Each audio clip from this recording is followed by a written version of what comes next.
कहानी शुरू होती है एक छोटे शहर की लड़की अनाया से, जिसकी जिंदगी बिल्कुल साधारण लगती है। एक रात उसके कमरे में रखे पुराने रेडियो से एक अजीब और अनजानी आवाज आती है। रेडियो अचानक बिना किसी स्टेशन के बोले, अनाया, क्या तुम मुझे सुन सकती हो? अनाया चौंक जाती है और सोचती है कि शायद कोई मजाक कर रहा है, लेकिन रेडियो बंद करने के बाद भी वही आवाज कमरे में गूंजती रहती है। अगली रात आवाज फिर आती है, डरो मत, मैं तुम्हारा भविष्य हूँ। अनाया डरकर पूछती है, भविष्य मतलब कौन हो तुम? आवाज कहती है, मैं वही हूँ जो तुम 10 साल बाद बनोगी। उस आवाज में अनाया की ही मच्छियों और टूटी हुई टोन सुनाई देती है। भविष्य वाली आवाज कहती है, मैं तुम्हें एक बड़ी गलती दोहराने से रोकने आई हूँ। अनाया पूछती है, कौन सी गलती?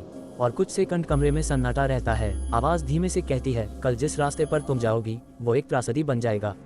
अनाया जानना चाहती है कि आखिर क्या होगा, पर आवाज बताने से मना कर देती है। आवाज कहती है, अगर तुम जान गई तो तुमने फैसला बदल नहीं पाओगी। आवाज आखिरी बार कहती है, वादा करो कल उस रास्ते पर मत जाना।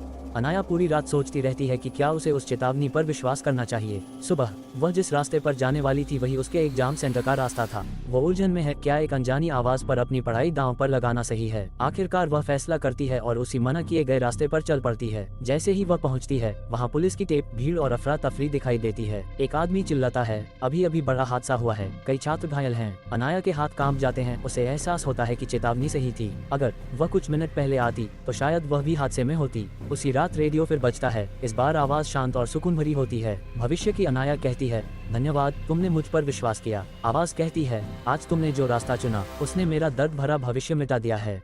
अनाया पूछती है, क्या मैं तुमसे फिर बात कर पाऊंगी? आवाज धीरे से कहती है, नहीं, क्योंकि अब वो फ्यूचर रहा ही नहीं। रेडियो की रोशनी बुझ जाती है और कमरा पूरी तरह शांत हो जाता है। कहानी खत्म होती है एक सोच के साथ, क्या हमारा फ्यूचर हमें बचाने कभी वापस आता है?